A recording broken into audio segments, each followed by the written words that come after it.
Olá, bom dia. Bom dia porque o Senhor nos dá e nos traz a sua paz. Nós, família Filadélfia, estamos em luto. No último dia 11, quinta-feira passada, aprouve ao Senhor promover ao reino celestial o nosso irmão querido diácono Hildo Valim. O que nos conforta a família Filadélfia, conforta a família do nosso irmão, da nossa irmã de Thalícia, juntamente com os seus filhos, enfim, todos os parentes, é sabermos que o nosso irmão já se encontra junto ao trono da graça. Ele já está desfrutando das bem-aventuranças do reino celestial. Isso que traz paz ao nosso coração. Dito isto, eu sou o pastor Anderson, da Igreja Presbiteriana Filadélfia. O nosso objetivo hoje é estudar a palavra do Senhor. E assim, com a sua graça, a graça do Santo Espírito, estudaremos mais uma vez a sua palavra. Desta feita, convido a você que abra a sua Bíblia na carta de Paulo aos Romanos, capítulo 8, do verso 18 ao verso 30. Romanos, capítulo 8, do verso 18 ao verso 30. Os sofrimentos do presente e as glórias do porvir. Diz assim a palavra: porque para mim tenho por certo que os sofrimentos do tempo presente não podem ser comparados com a glória a ser revelada em nós. A ardente expectativa da criação aguarda a revelação dos filhos de Deus, pois a criação está sujeita à vaidade não voluntariamente, mas por causa daquele que a sujeitou, na esperança de que a própria criação será redimida do cativeiro da corrupção, para a liberdade da glória dos filhos de Deus. Porque sabemos que toda a criação, a um só tempo, geme e suporta angústias até agora. E não somente ela, mas também nós, que temos as primícias do Espírito, igualmente gememos em nosso íntimo, aguardando a adoção de filhos, a redenção do nosso corpo. Porque na esperança fomos salvos. Ora, esperança que se vê não é esperança, pois o que alguém vê, como o espera? Mas se esperamos o que não vemos, com paciência o aguardamos. Também o Espírito, semelhantemente, nos assiste em nossa fraqueza, porque não sabemos orar como convém. Mas o mesmo Espírito intercede por nós, sobremaneira, com gemidos inexprimíveis.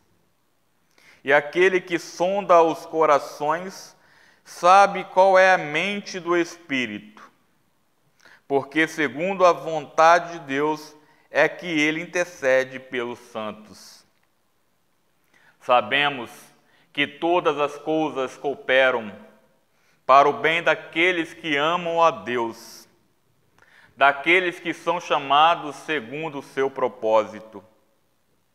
Porquanto, aos que de antemão conheceu, também os predestinou para serem conformes à imagem de seu Filho, a fim de que ele seja o primogênito entre muitos irmãos. E aos que predestinou, a esses também chamou. E aos que chamou, a esses também justificou. E aos que justificou, a esses também glorificou.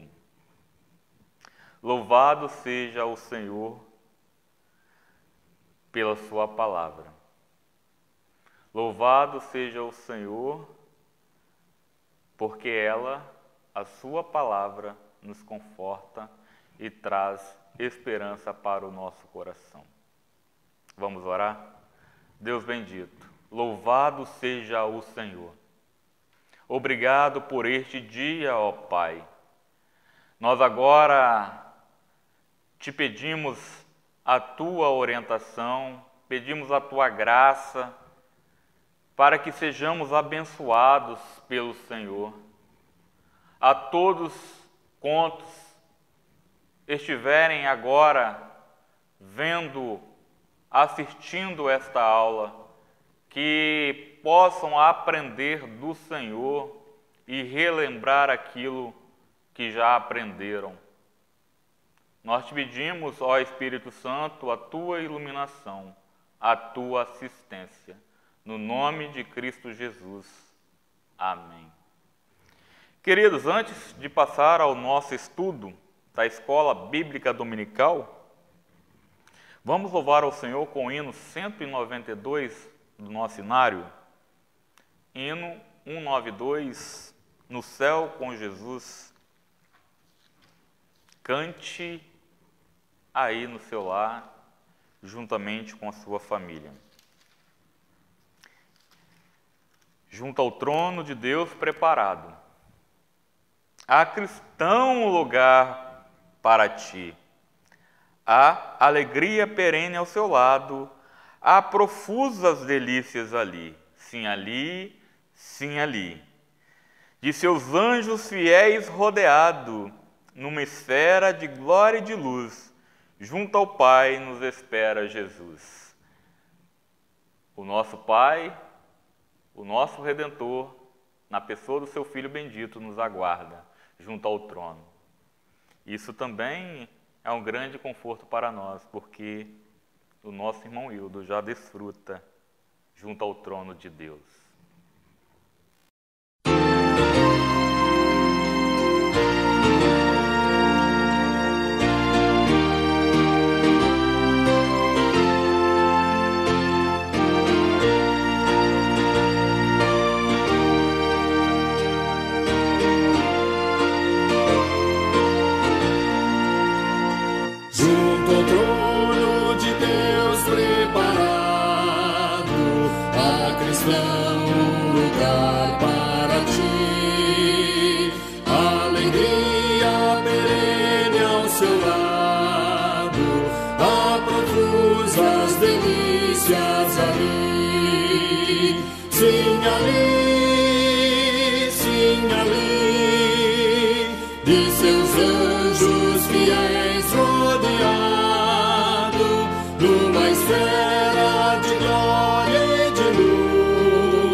cristão pela fé sempre alcança as riquezas do reino de luz, prometidas por Cristo Jesus.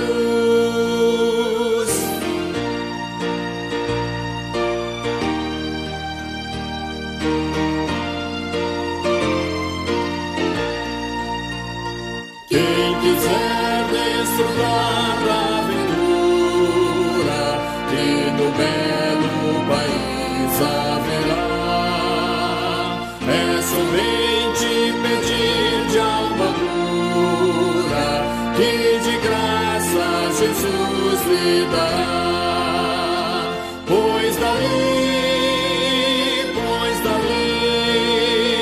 todo cheio de amor, de ternura, desse amor que mostrou lá na cruz, nos atende, nos ouve Jesus.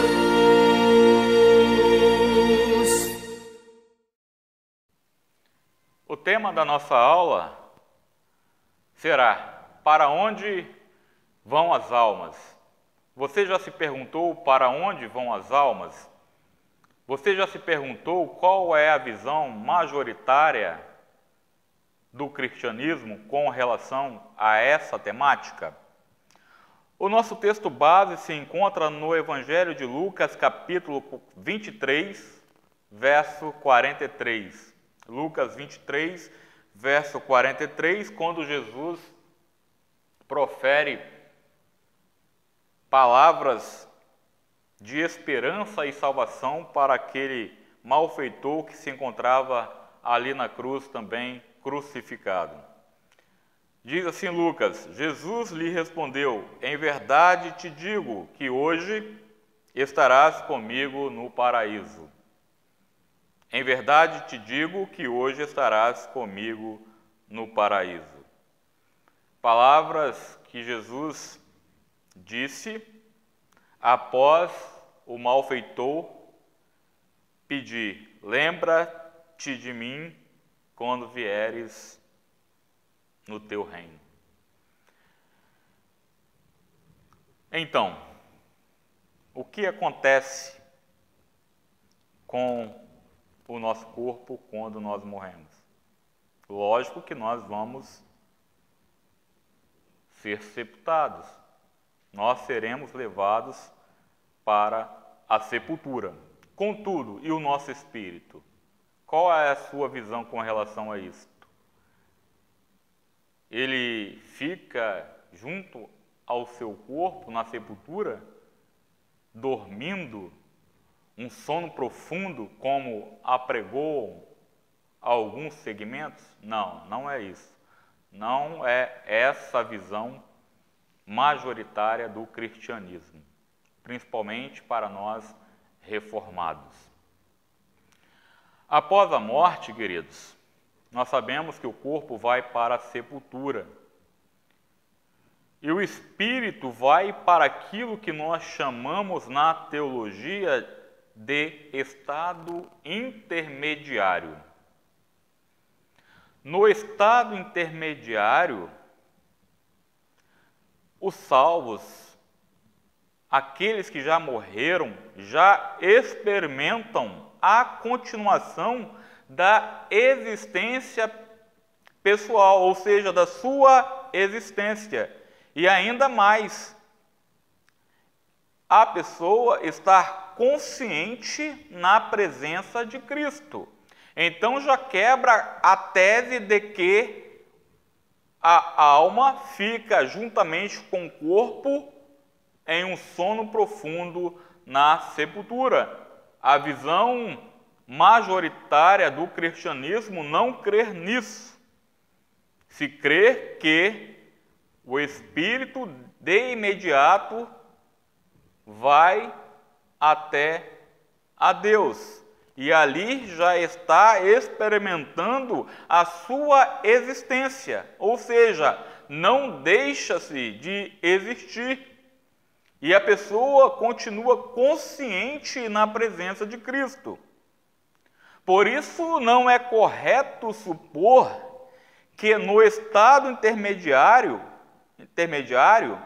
a alma dorme ou que permanecemos inconscientemente ou num estado de animação suspensa até a ressurreição final.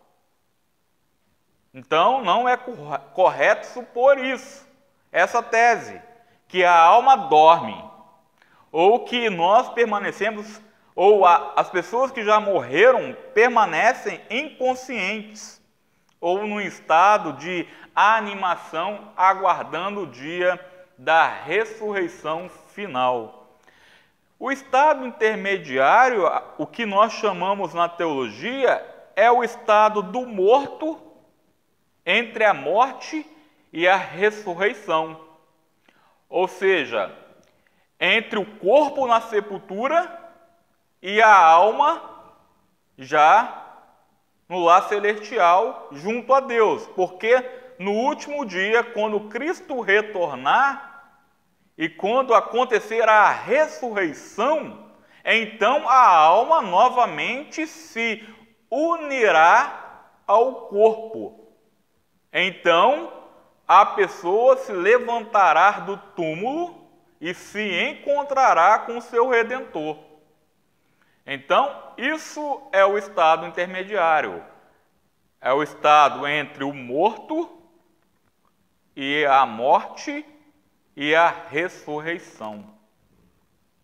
Porque nós sabemos que a pessoa é indivisível. Alma somente não é pessoa, e corpo sem alma tampouco também é pessoa. Por isso que, quando houver a ressurreição, se unirá e será novamente uma pessoa completa. Temos outras interpretações ou outras visões de outros segmentos. Por exemplo, Testemunhas de Jeová e os Adventistas, eles defendem o sono da alma. Ou seja, que todas as almas, ímpios e crentes, ficam dormindo até o dia da ressurreição.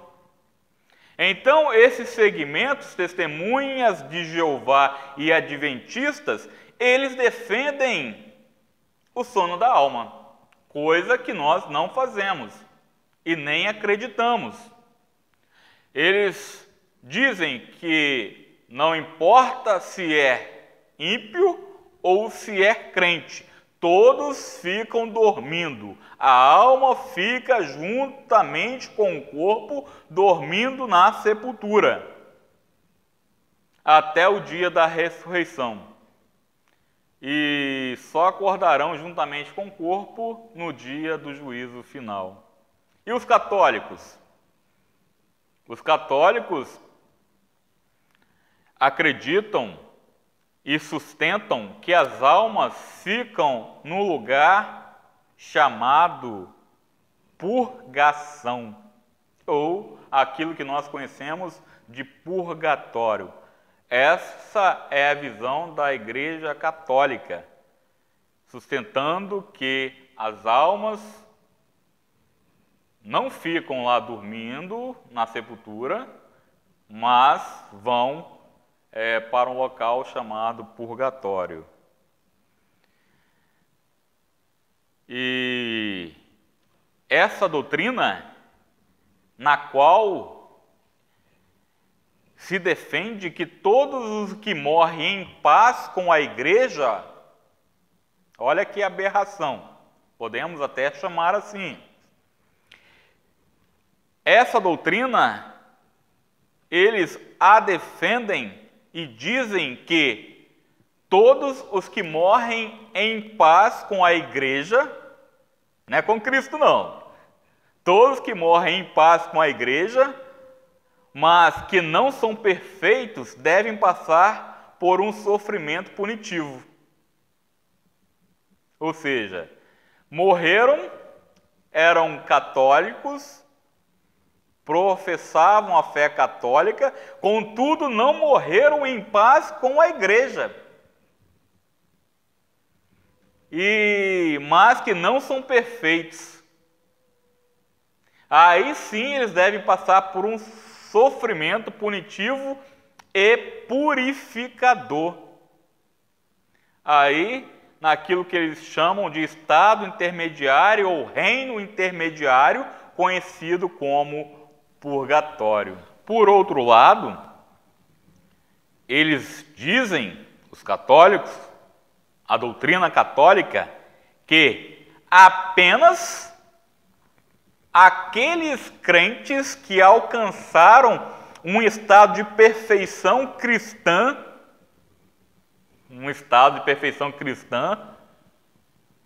na terra, enquanto vivos, se é que isso é possível, vão imediatamente para o céu. E continuam: todos os adultos que não foram batizados e aqueles que depois do batismo cometeram o pecado mortal vão imediatamente para o inferno. Então não tem nem purgatório para expiar. Não tem nem que passar pelo purgatório para sofrer uma punição, para se purificar e depois ir para o céu. Não, aqueles que cometeram para eles pecados mortais vão de imediato para o inferno. Todos os adultos que não foram batizados. Então, se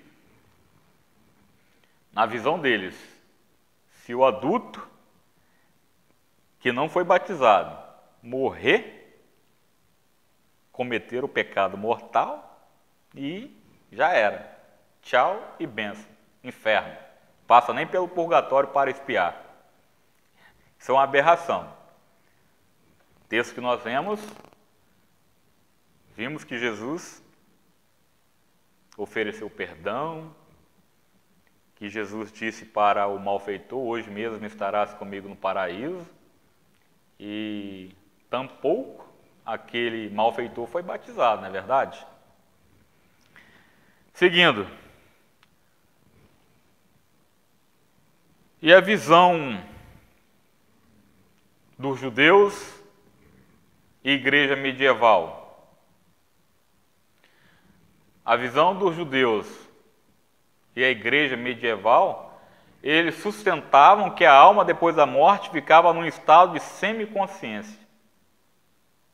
Semiconsciência. O que eles estão querendo dizer? Estes mortos não ficam nem felizes e nem infelizes. Eles ficam lá nem felizes e nem infelizes. Eles ficam lá neutros, esperando a ressurreição do corpo. Os espíritas dizem que é possível até mesmo se comunicar com as almas dos mortos, que estão desencarnadas, esperando uma reencarnação. Essa é a visão espírita, que para eles, a doutrina deles, se é que podemos chamar de doutrina, é possível até se comunicar com as almas dos mortos. Nós sabemos que eles apregoam isso.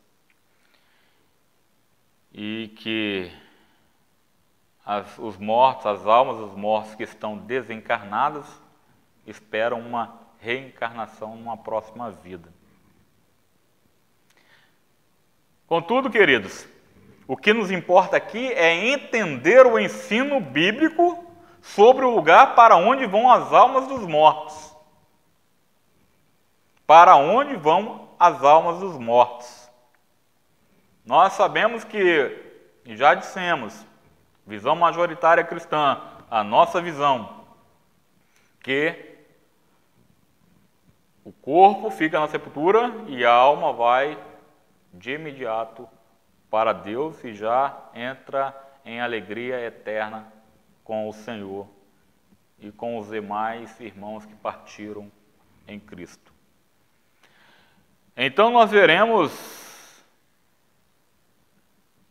o que ou sobre o lugar para onde vão as almas dos mortos. Nós veremos a respeito da expressão que talvez você já ouviu, ou se não ouviu, vai ouvir agora. Veremos os seguintes pontos: o Sheol e o Hades, o purgatório e o sono da alma de forma mais específica. Primeiro, veremos a respeito do Sheol, o Sheol e o Hades.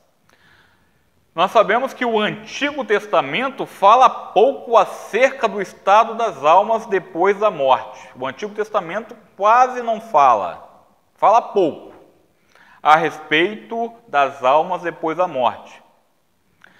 Contudo, é possível encontrar em alguns livros do Antigo Testamento a indicação de que as almas vão para um lugar chamado Sheol depois da morte.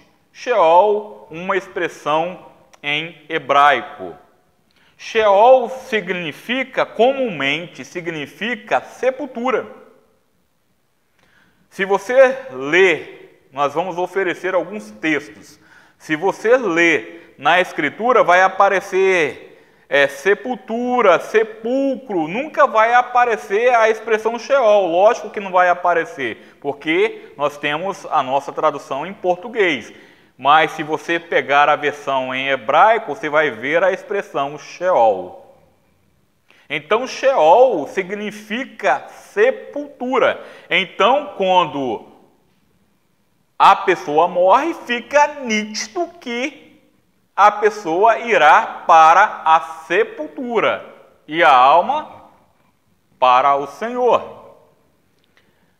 Veja que Jacó, o patriarca Jacó, em Gênesis 42, 8, ele disse o seguinte: se lhe sucede algum desastre no caminho para onde fordes, fareis descer minhas cãs, ou seja, os meus cabelos grisalhos, os meus cabelos brancos, com tristeza à sepultura. Isso aqui é com relação ao episódio lá dos irmãos de José do Egito. É esta palavra ou essa expressão Sheol que Jacó disse ser o seu destino quando morresse. Se você fosse lá pesquisar aí no Google, a expressão sepultura desse texto é Sheol. Então, farei descer as minhas cãs com tristeza à sepultura, se acontecer alguma tragédia com vocês. No Antigo Testamento, ou o entendimento do AT, todos os homens acabam no Sheol, ou seja, na sepultura. O salmista declara: que homem há que viva e não veja a morte, ou que livre a sua alma das garras do sepulcro, ou do Sheol. Salmo 89, 48. Temos outros textos, provas, trabalhando a respeito, fazendo trocadilho entre sepultura e Sheol. Sheol, termo hebraico, enfatizando, e sepulcro é a nossa tradução em português. Temos o texto de Salmo 88, 3, Números 16, 33, Salmo 49, 14, Salmo 9, 17. Você pode anotar tranquilamente aí na sua casa e depois pesquisar. Depois ler e realmente ver que os autores bíblicos se referem que após a morte o corpo é depositado na sepultura. O Sheol, isto é, a sepultura, é absolutamente igual para todos. O sábio Salomão deixou isto nítido em Eclesiastes 9, verso 10. Ele diz o seguinte: tudo quanto te vier à mão para fazer, faze-o conforme as tuas forças, porque no além, se referindo à sepultura aqui, Sheol, porque no além, na sepultura, para onde tu vais, não há obra, nem projetos, nem conhecimento, nem sabedoria alguma. O sábio falando, aconselhando, tudo quanto te vier à mão para fazer, faze-o conforme as tuas forças. Porque para onde tu vais, ou para onde nós iremos, lá não tem obra, não tem projetos, não tem conhecimento, não tem sabedoria, porque ali já se encerrou todo o ciclo aqui do ser humano na Terra. Deste modo, todos os homens bons ou maus vão para a sepultura, pois ele significa apenas o estado de morte, não necessariamente de recompensa ou punição. Não é recompensa nem punição, porque a matéria está ali descansando, nós usando a linguagem humana, aguardando o dia que o seu espírito se unirá novamente ao seu corpo. Por isso que nós, quando velamos os nossos entes queridos, acontecem velórios, nós prezamos pelo corpo e nós honramos o corpo, depositamos o corpo na sepultura, porque nós acreditamos na doutrina da ressurreição. Nós não somos como os gregos, ou como eram os gregos, a visão platônica, que o corpo é mau, a matéria é má, só o espírito é bom. Não, nós não acreditamos nisso. Nós acreditamos que o corpo fica ali quietinho, novamente volta ao pó,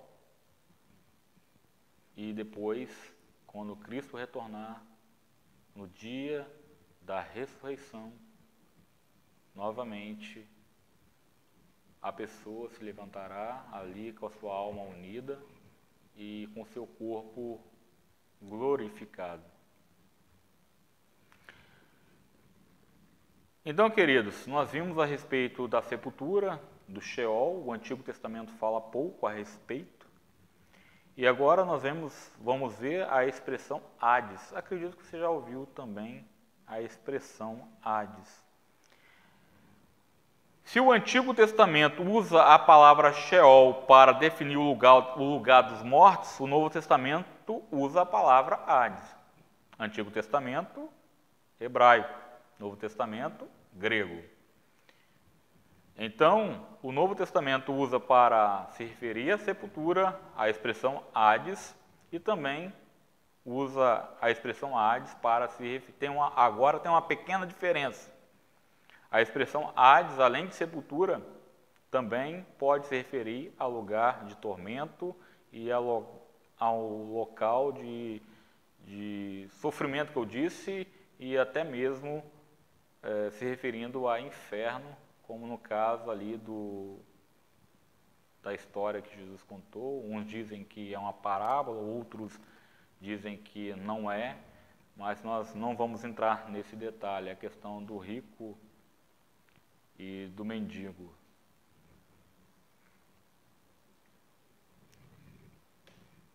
Na mitologia grega, o Hades era composto de duas partes, ou seja, o Tártaro e o Campos Elíseos. Ou seja, a parte mais profunda, segundo a mitologia grega, era o local de punição, que era chamado de Tártaro. E o lugar de bênçãos, que é o céu para eles, para a mitologia grega, é o Campos Elíseos.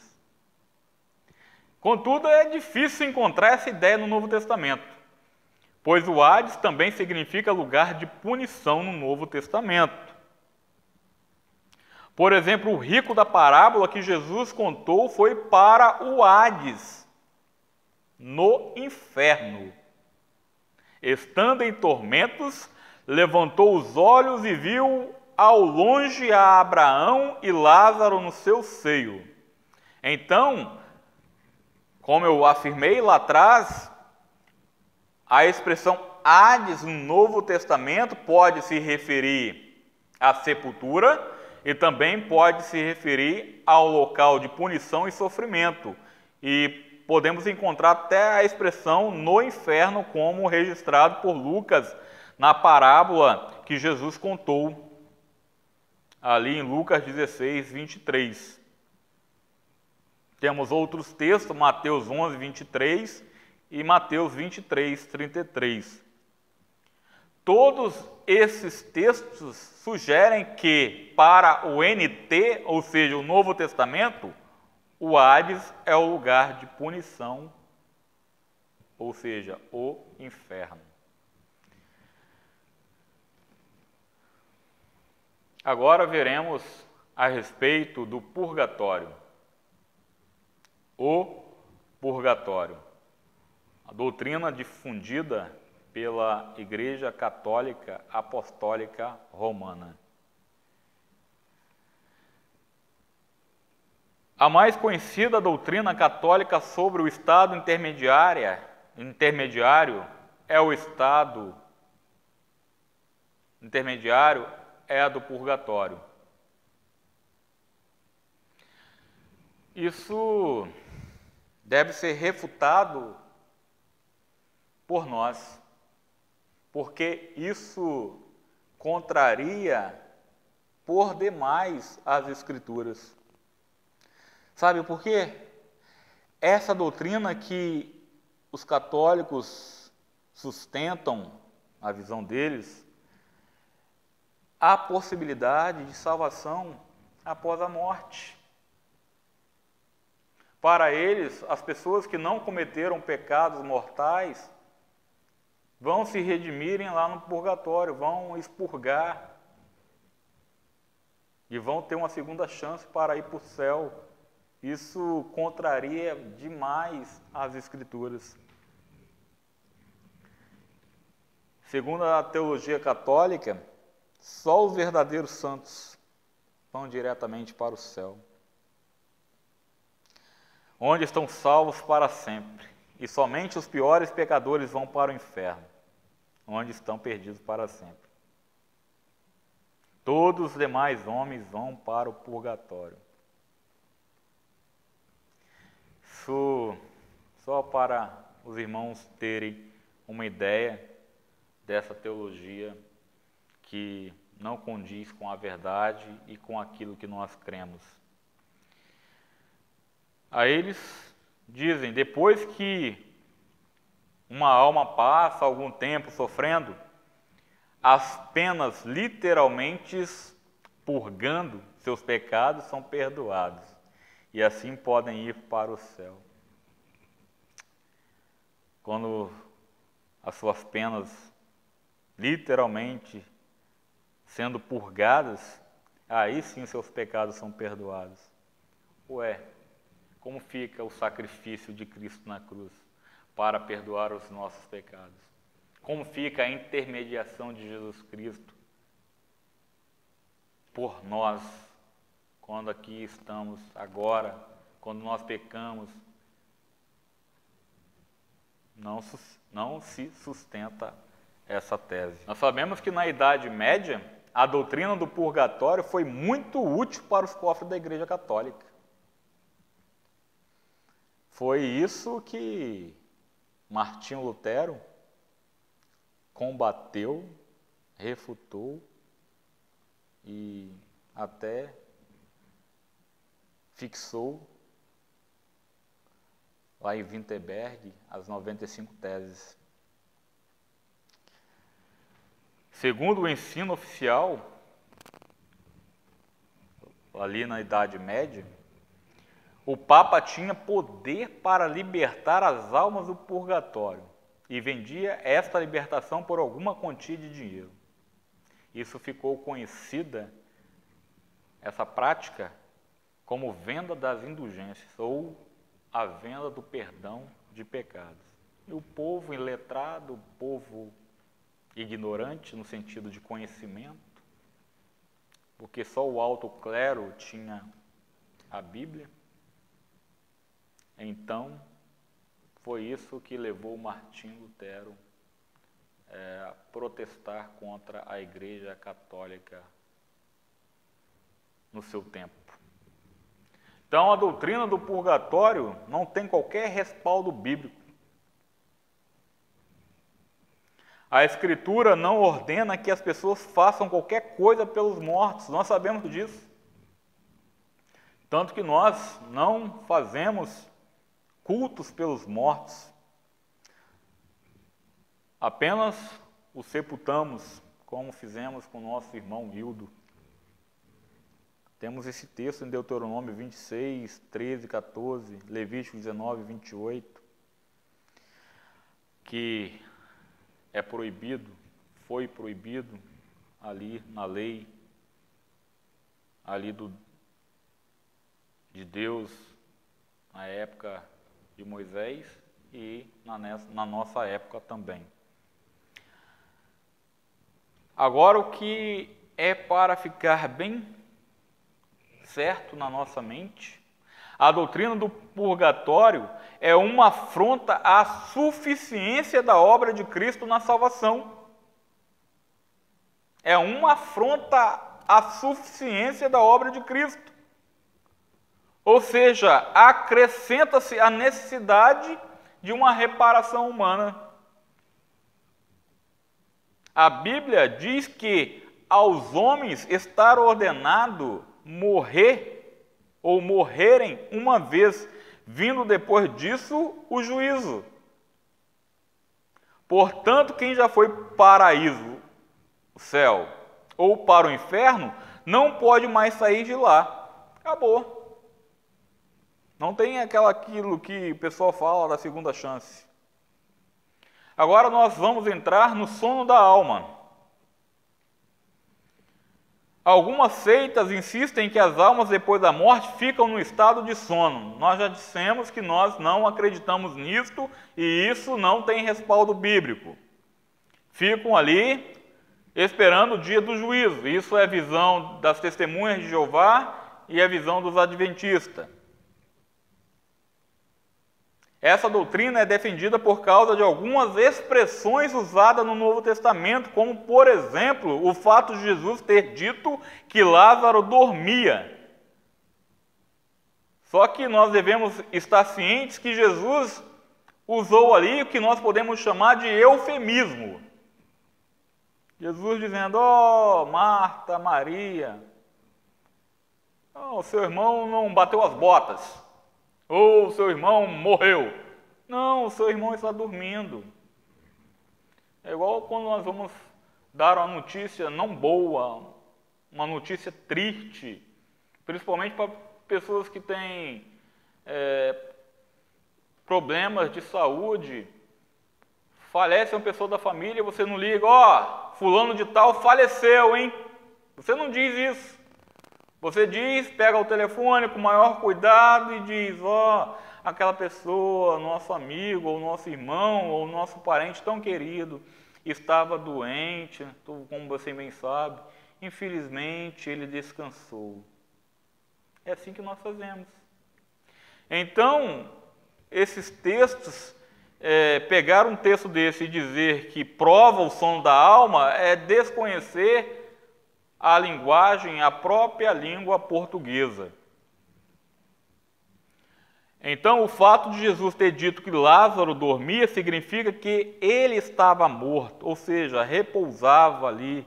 João 11, versículo 14, e temos outros demais textos. E também apela-se também para aqueles textos do Antigo Testamento que descrevem a morte como estado de inatividade. Tem os demais textos aí. Então, queridos, esses textos citados descrevem o morto apenas do ponto de vista humano. Não é o escritor bíblico querendo dizer: ó, ele está dormindo ali, um sono profundo. Não. Nós dizemos que ele repousa porque essa é a nossa linguagem. A linguagem que nós entendemos.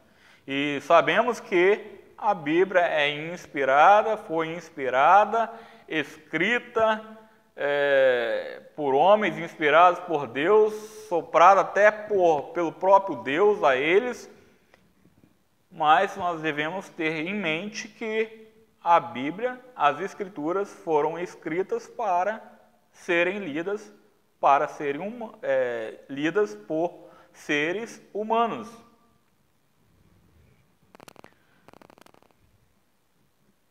Portanto, o que é enfatizado nesses textos é o destino do corpo das pessoas, e não necessariamente da alma. Evidentemente que o corpo dorme até o dia da ressurreição, no sentido de que fica na sepultura aguardando aquele dia. Entretanto, a Bíblia não diz que a alma também dorme. Você nunca vai encontrar isso nas Escrituras, que a alma também dorme. Não, a alma não dorme. A alma está ativa. Ativa junto a Deus. Há suficiente ensino na Escritura para que entendamos para onde a alma vai depois da morte.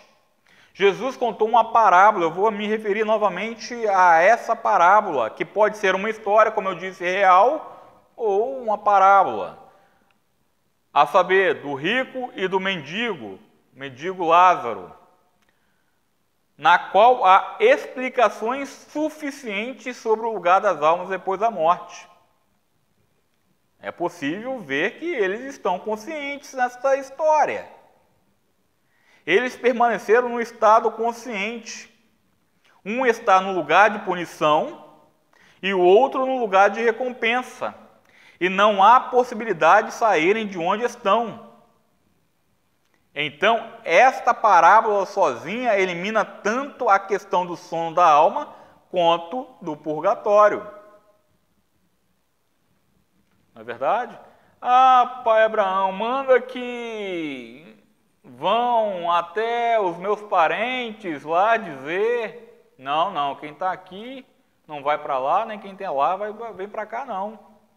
Então, acabou-se a chance.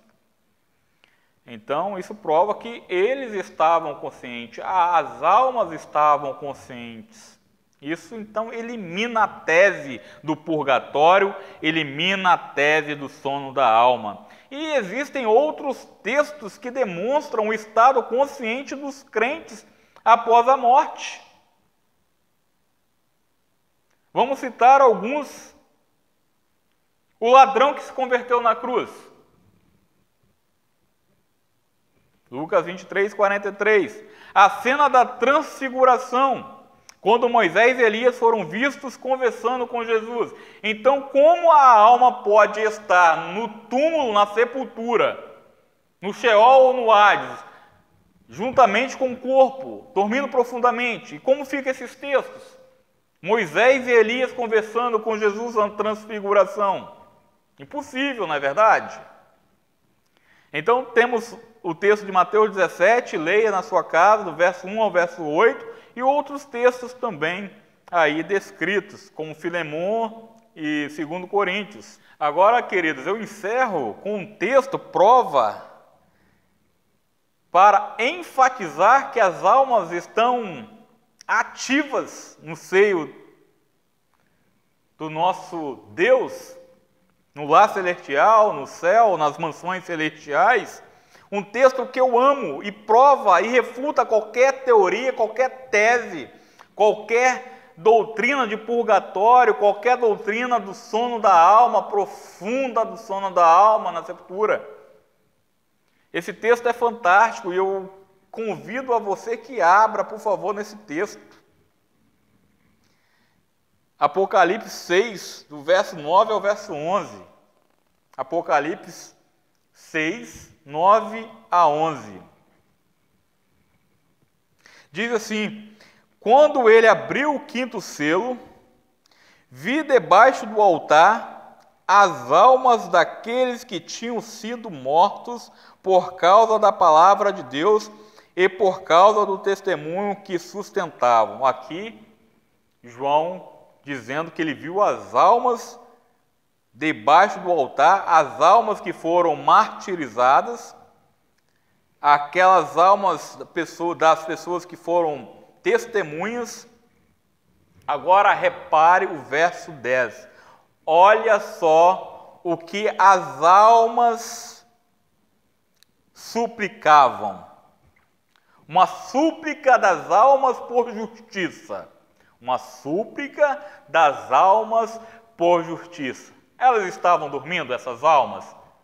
Nos baseando nesse texto? Vamos ser sinceros? Lógico que não. Elas estavam literalmente ativas. Olha o que as almas clamaram em grande voz, dizendo: até quando, ó soberano Senhor, santo e verdadeiro, não julgas nem vingas o nosso sangue dos que habitam sobre a terra? Então a cada um deles foi dada uma vestidura branca, e lhes disseram que repousassem ainda por pouco tempo, até que também se completasse o número dos seus conservos e seus irmãos que iam ser mortos, igualmente eles foram.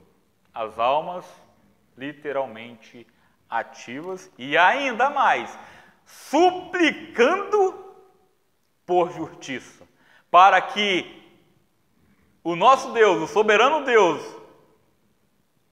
o leão da tribo de Judá, pudesse vingá-los. E falou: aguenta a mão, ainda não chegou o tempo. Ainda é necessário que se aumente o número dos seus conservos e seus irmãos, que iam ser mortos igualmente. Fazendo uma retificação aqui, até que também se completasse o número dos seus conservos e seus irmãos que iam ser mortos, como igualmente eles foram. Palavras aqui em Apocalipse. Então, queridos, João viu as almas dos crentes mortos no céu. As almas dos mortos no céu. Eles estão lá conscientes junto ao trono da graça, conforme o hino que nós cantamos.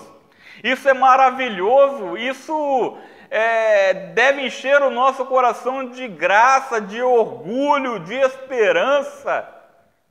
Saber que um dia nós também partiremos, porque esse é o fim de todos os seres mortais. E nós estaremos ativos louvando ao nosso Senhor. E enfim, quando chegar o grande dia da vitória do meu rei, do nosso rei, aí sim a nossa alma se unirá novamente ao nosso corpo, então aí nós ressuscitaremos com os nossos corpos incorruptíveis, sem manchas, sem mazelas, um corpo santo, reto, perfeito, como eram os corpos dos nossos primeiros pais no jardim de Deus, a saber, o jardim do Éden. Então não faz sentido pensar que essas almas estivessem dormindo na sepultura, essas almas que João aqui vê no Apocalipse. Então, queridos, assim se encerra o nosso estudo. A saber, para onde vão as almas? As almas se encontram de imediato com aquele que um dia nos deu somente o nosso corpo, fica na sepultura, volta ao pó. O sábio Salomão escreveu isso, e a gente encerra com este texto. É bom ler textos, nada melhor do que a própria palavra de Deus provar a verdade para nós. Vou abrir aqui em Eclesiastes,